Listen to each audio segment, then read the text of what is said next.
In 1938, J.R.R. Tolkien was invited to give the Andrew Lang Lecture at the University of St. Andrews. His first novel, The Hobbit, had been published as a book for young readers just the year before, and he'd barely begun the long years of labor that would culminate in The Lord of the Rings. Outside of children's book circles, he was still best known as a language scholar and the author of an important piece of Beowulf criticism. On this day in Scotland, however, he had something very different on his mind. I propose, he said, to speak about fairy stories. And then he began to do so, attempting to both define the nature and defend the importance of fairy tales and fantasy, while refuting the notion that such tales are fit only for children and not for grown men and women. In this groundbreaking lecture, which he later refined and published under the title On Fairy Stories, he argued for the restoration of magical fiction to the adult shelves and the adult literary tradition, laying the critical groundwork not only for his own future books, but for an entire new genre of literature, the modern adult fantasy novel, which would grow from the ground where Frodo Baggins' hairy feet had passed. Like Professor Tolkien, I too propose to speak about fairy stories and the genre of adult fantasy literature, a genre that grew, of course, not only from Tolkien's groundbreaking work, but from an age-old lineage of magical storytelling, including myth and legend, epic romance, folk tales, fables, and centuries of literary works by the likes of Chaucer and Shakespeare, by Basile and Straparola in 16th century Italy, the Salon fairy tale writers of 17th and 18th century France, the German Romantics in the 19th century, and magical works for both adults and children published in Victorian and Edwardian Britain. A great soup of story, as Tolkien would say, containing all of these things and more, which stirred together eventually became the publishing genre that we now call fantasy. Those of us who work in or study this genre have been arguing for years about when the fantasy novel, as we recognize it today, first appeared. Was it with Mary Shelley's Frankenstein, if we're counting fantasy as a field including its sister genres of science fiction and horror? Or perhaps with William Morris's novels, or George MacDonald's, if we're excluding those things? Was it in the early 20th century, with the appearance of such hard-to-classify works as Lord Dunsany's dreamlike fantasies, Hope Mirley's exquisite Lud in the Mist, Sylvia Townsend Warner's quietly subversive Lolly Willows, and the language-rich sagas of E.R. Edison and Mervyn Peake? Or was it with J.R.R. Tolkien and his fellow Inklings? We can only decide where modern fantasy begins, however, if we can agree what the modern fantasy novel is. Now that's a subject on which fantasy writers, editors, scholars, and readers rarely agree. And frankly, that's just fine with me. I don't really want to pin it down. In his lecture on fairy stories, Tolkien reminds us that the realm of fairy cannot be captured by a single description, for it is the essence of the place to be elusive and unknowable. It is a landscape born of mystery. I feel the same way about this marvelous form of literature that I've spent a lifetime devoted to. Fantasy is as elusive and as tricksy as the land of fairy itself, shape-shifting and paradoxical. As scholars and practitioners of the art, we traverse its hills, sail its waterways, tell travelers' tales about where we've been. But the heart of the land remains always far ahead, beyond the fields we know, shrouded in mist. We map the roads we follow, the towns in which we linger, only to find that when we return, the roads have changed. The landscape has shifted. The mountains have moved from east to west, and nothing is quite as we remembered, which is, I feel, precisely as it should be. For if we could map it once and for all, if Narnia or Middle-earth or Prydain or the great Earthsea archipelago were ever fully defined, fully explained, if you could take out your iPhone and find the wizard school en route via Google Street Map, then mystery is dead, and fantasy with it. Mystery is at the core of fantasy, and it's mystery that ultimately I want to speak about with you today. Whatever point in literary history each of us privately chooses as the start of modern fantasy, one thing I think we can all agree on is that the adult fantasy genre as a publishing genre, distinct from other forms of fiction, began after the enormous publishing success of Tolkien's great trilogy, and Tolkien's long shadow still stretches over the genre to this day. But despite the timeless, enduring nature of his story, Tolkien was very much a man of his age. Like the modernists who slightly preceded him, he was a writer affected by the fragmentation of the world caused by rapid technological change and two brutal world wars. He was a man who lived in the shadow of loss, the loss of his mother at an early age, the loss of friends and innocence in the trenches of World War I, and the loss of centuries-old landscapes and the traditions of a largely agrarian society as technological innovations from electrification to weapons of mass destruction changed the world he lived in. The Fantasyland Tolkien constructed out of the fragments of his shattered world was not a utopian place of consolement and wish fulfillment, but a land imbued with the overwhelming ache of loss. Its best days are already over, he tells us, and part of the beauty, the wonder, the mystery of Middle-earth is that we, coming so late to its story, never get to truly possess it. Tolkien also built his world out of love for other things in danger of fading away. The old myths and epics that few were reading back then, old languages no longer spoken, old fairy stories grown out of fashion. Not only was the land of fantasy unmapped, but its very existence was largely unknown. To write fantasy in that era was to sail into the mist, not knowing if there was even land ahead. Young writers today, by contrast, grow up with a fantasy genre that has grown enormous in Tolkien's wake, full of books and films, TV shows and games, realms of enchantment beyond counting, a magic that seems in no danger of loss. And yet, in some works of modern fantasy fiction, that magic seems to have grown diffuse. We all know that kind of book, written to a genre formula, now that our genre is old enough to have such things, rather than stories like Tolkien's, born out of the writer's own life and rooted in the lands and times we live in, even if set in far distant worlds. Now, I want to come back to this subject, but first I'd like to stake my ground as a fantasist from a generation situated between Tolkien and the writers who are coming of age today, because my discovery of the lands of fantasy was different to either one. I'm going to get back to the subject of loss and magic and the transformative power of fantasy. But first I want to tell you the story of how I, a working class American child born at the tail end of the 1950s, came to set sail for the perilous realm. And like all classic fairy stories, it begins once upon a time. Once upon a time, there was a girl who was forced to flee her childhood home. Why? Let's never mind that now. Perhaps her family was too poor to keep her. Perhaps her mother was an ogre or a witch. Perhaps her father had promised her to a troll, a tyrant, or a beast. She left home with the clothes on her back, and soon she was tired, hungry, and cold. As night fell, she took shelter in a desolate graveyard thick with nettles and briars. Beyond the graves was a humpback hill, and in the side of the hill was a door. The girl walked towards that door and saw a golden key standing in its lock. She turned the key, opened the door, and crossed over the threshold. I can still remember that moonlit night, but I don't remember how old I was, only that I was past the age when a girl should still believe in magic. Cold and quietly miserable in a childhood that seemed never ending, I sat hunkered down in the grass among the gravestones of the neighborhood church, trying to conjure a portal to a magic realm by sheer force of will. Like many children, I longed to discover a door to fairy, a road to Oz, a wardrobe leading to Narnia. And I wanted to believe that if I wished with all my strength and all my will, then surely a door would open to me. Surely they would let me in.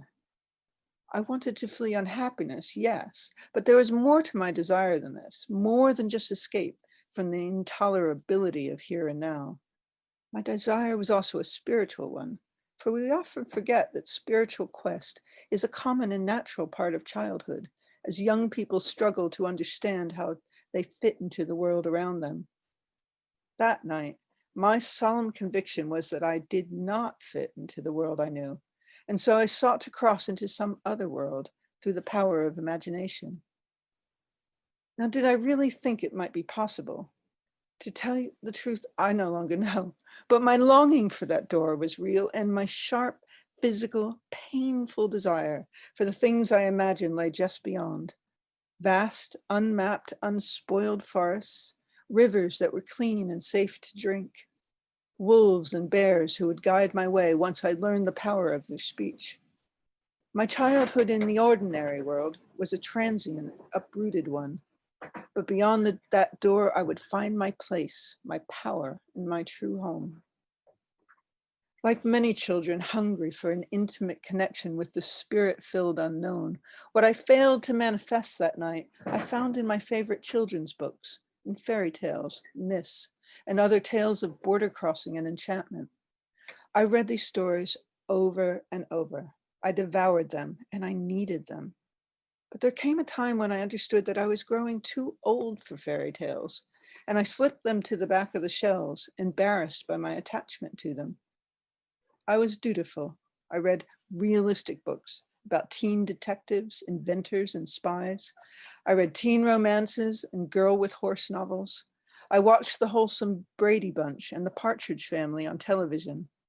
And nowhere in the popular culture of the 60s did I see a life and a family that was remotely like mine. Secretly, I still preferred those fairy stories that I was meant to outgrow. I found a strange kind of comfort in them, though I couldn't have told you why.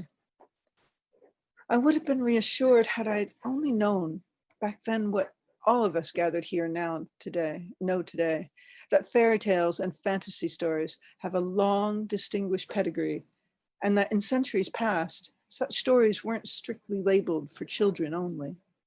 As Tolkien himself pointed out, these tales have no particular historical association with children. They were pushed into the nursery like furniture the adults no longer wanted and no longer cared if it was misused. He said, fairy stories banished in this way, cut off from a full adult art, would in the end be ruined. Indeed, insofar as they have been so banished, they have been ruined. Now, it was Tolkien himself who brought fairy stories back to adult audiences through the international success of his own epic fairy story, The Lord of the Rings. The book surprised critics by striking a chord with readers of all ages and from all walks of life, directly challenging the assumption that magical tales have no place on adult bookshelves. Today, a generation of readers who have grown up with Bilbo and Frodo Baggins, not to mention Sparrowhawk, Harry Potter, Lyra Belacqua, and the whole modern fantasy publishing genre, may not fully comprehend the boundary-busting nature of Professor Tolkien's achievement. In the time and place where I grew up, for example, Northeast America in the 1960s, there were only a very few fantasy books available in our local library. The Narnia books, the Oz books, The Wind in the Willows, and a handful of others, strictly confined to the children's section, and somewhat suspect even there. Fairy tales and fantasy, I understood, were like the training wheels on a child's first two-wheel bike, a forgivable crutch at the outset, but one I was meant to progress beyond needing. I hadn't progressed. I still crave such tales, though they stood on shelves meant for much younger kids.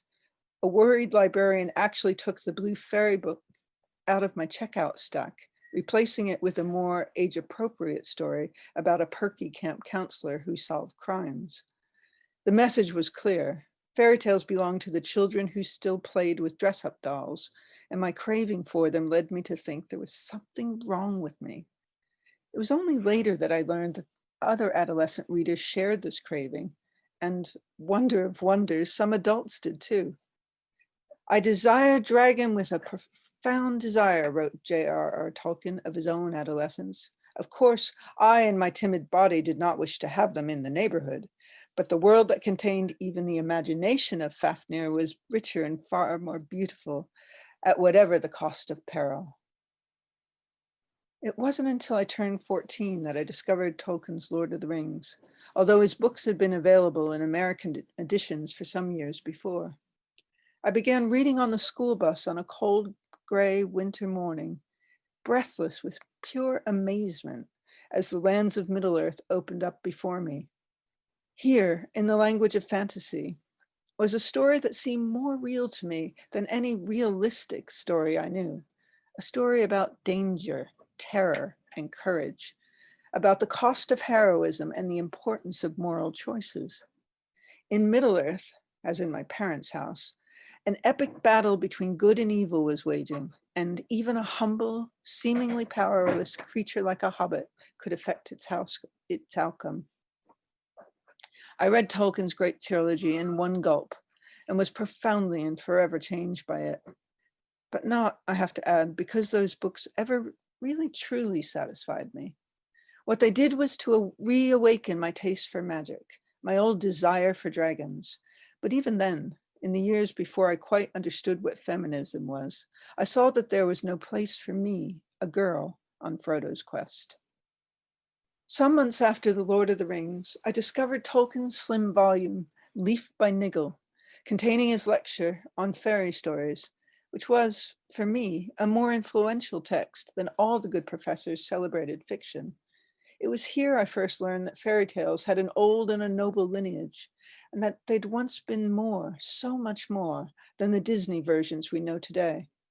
I dug out my favorite fairy tale books, read my beloved old tales with new eyes, and this time I understood why I'd clung to the stories for so many years. Like Tolkien's books, fairy tales address large subjects: good and evil, cowardice and courage, hope and despair, peril and salvation, all subjects not unfamiliar to children raised in embattled households. Fairy tales speak in language both poetic and plain of danger, struggle, calamity, and also of healing journeys, self-transformation, deliverance, and grace. The fairy tales that I loved best were variations on one archetypal theme. A young person beset by grave difficulties sets off alone through the deep, dark woods. Armed with quick wits, clear sight, persistence, courage, compassion, and a dollop of luck, they meet every challenge, solve every riddle, and transform themselves in their fate. This was my story, my myth, the central text and theme of my young life's journey. This was the story I needed to hear again and again and again. It wasn't long after I read Tolkien's lecture and renewed my acquaintance with fairy tales that my own life reached the inevitable crisis of one of these archetypal stories, the calamity that propels the young hero from home into the dark woods and onward to self-transformation. The precise nature of my family calamity doesn't matter. What's important here is that it put me on the road, propelled me onto the fairy tale quest, forced me into the role of the plucky young hero traveling towards adulthood. My woods were the streets of a distant city. My worldly possessions fit snugly in one small sack: one change of clothes, a sleeping bag, a sketchbook, and a diary, and my favorite collection of fairy tales, a volume I've carried with me through all the years since. Like the heroes of those tales, I learned to be brave and clever and to trust my moral compass. I shared bread with birds and beggars and learned that no kindness goes unrewarded. I learned to distinguish friend from foe and met helpers along the way, animal guides, and fairies cloaked in the most unlikely disguises. Sometime later, by magic as strange and powerful as any elfin enchantment, I found myself in the safe harbor of a small liberal arts university. My parents, my siblings, had never even finished high school, so to me, the nondescript college hall where I lived was just as grand as a palace.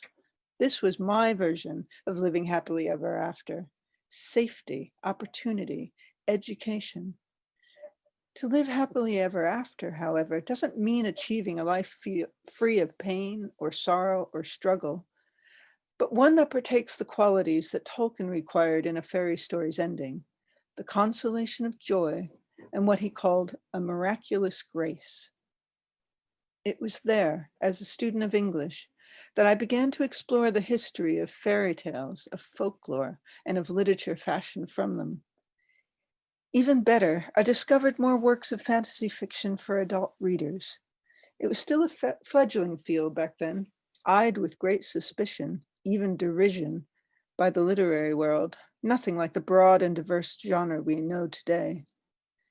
In 1979, I moved to New York and began to work in the publishing industry myself as an editor specializing in fantasy for adult and young adult readers. Now, the fantasy field in those early days was still largely the preserve of men, writing warrior sagas and heir to the crown novels rooted in heroic myth cycles and epic romances, not in the smaller, domestic, intimate narratives of the fairy tale and folklore traditions. But in the late 70s and throughout the 1980s, more and more women entered the field as writers, editors, artists, critics. For inspiration, we look beyond the prescribed boundaries of genre fiction to books like Anne Sexton's Transformation, Angela Carter's The Bloody Chamber, which proved how relevant fairy tales could still be in our lives and work. Both Sexton and Carter were groundbreaking authors for us, despite any intention on their part to be so, and they're widely reckoned as fairy godmothers, if you will, of the modern fairy tale literature revival. Why did so many fantasists during this time immerse themselves in folk and fairy tales, spinning these old stories anew? The reasons, of course, were as individual as the writers themselves. Do people choose the art that inspires them? Asked novelist Alice Hoffman. Do they think it over, decide they might prefer the fabulous to the real? For me, it was those early readings of fairy tales that made me who I was as a reader, and later on as a storyteller. Raised as I was on the darkest, grimmest of grim fairy tales, says novelist Joanne Harris, I've always been very much aware of the dual nature of the world depicted in folklore and story. For every happy ending, there is an equally tragic one. Children left to die in the woods, lovers parted forever, villains with their eyes pecked out by crows, or burnt alive, or hanged.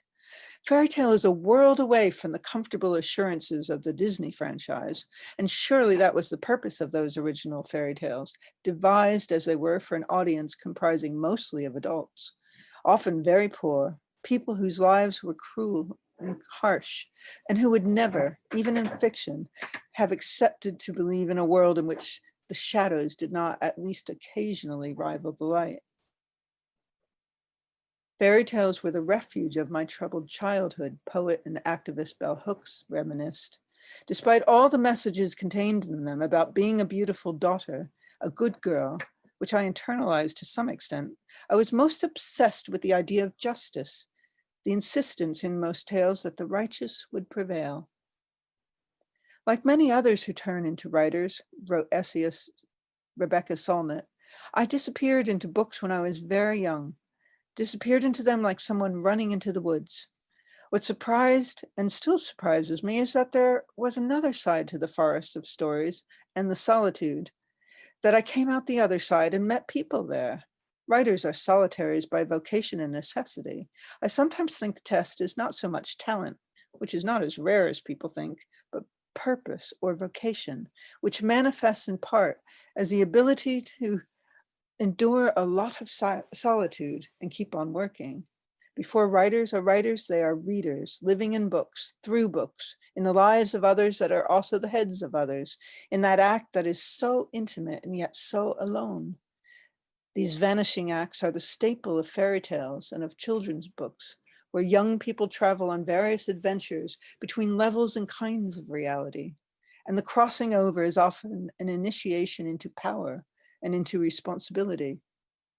They are, in a sense, allegories, first for the act of reading, of entering an imaginary world, and then of the way that the world we actually inhabit is made up of stories, images, collective beliefs, all the immaterial appurtenances we call ideology and culture, the pictures we wander in and out of all the time.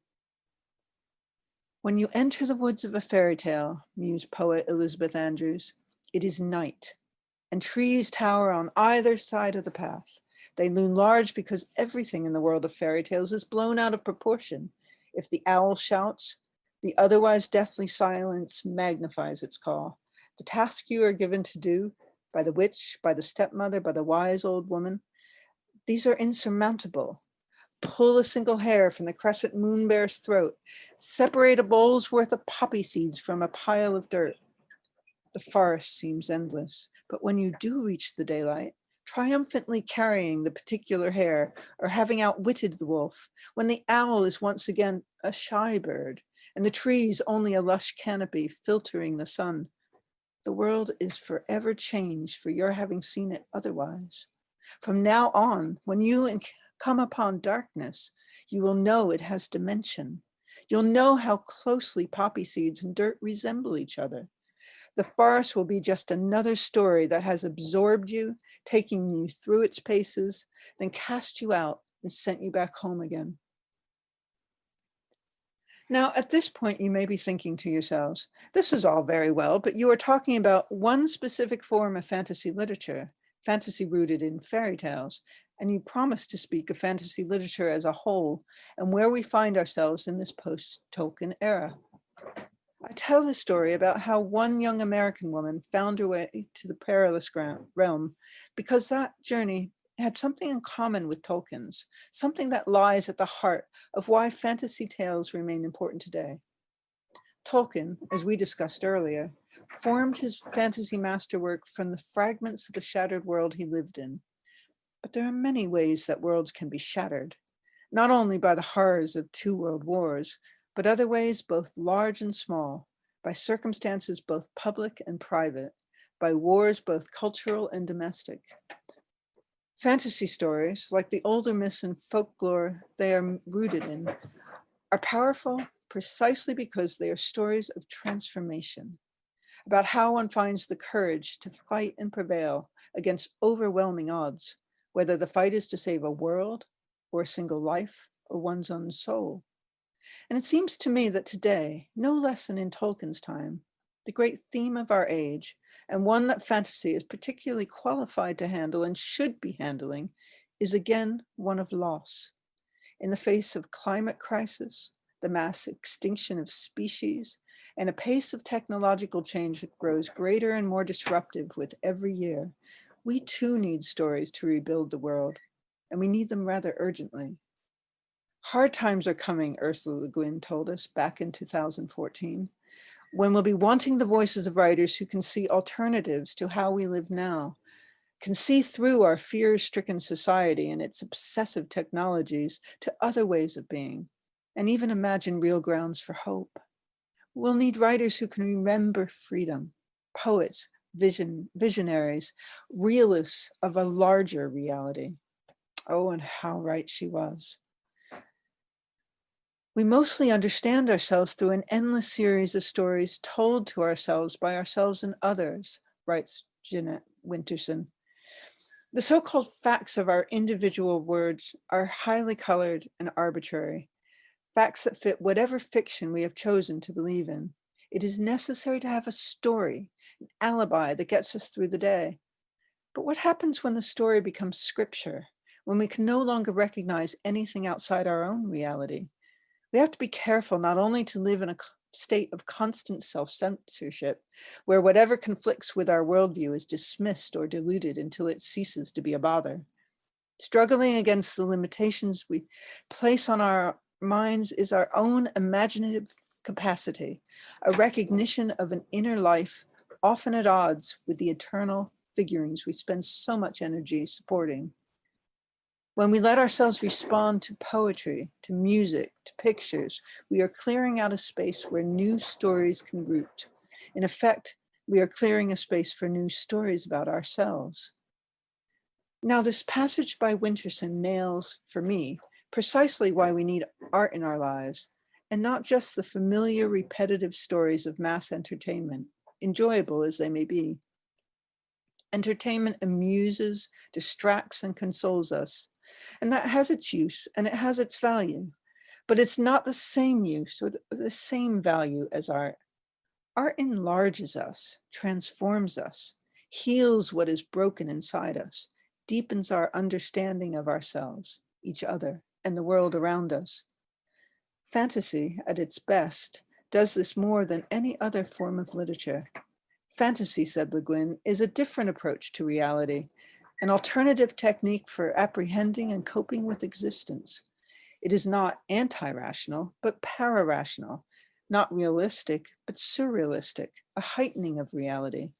In Freud's terminology, it employs primary, not secondary process thinking.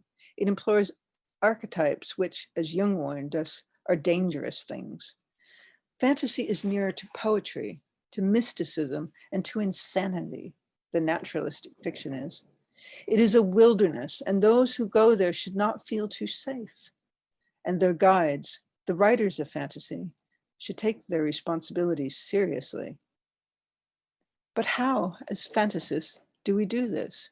How do we make sure we're telling the stories that should be told, that need to be told, that we've been personally given to be told? There's the rub.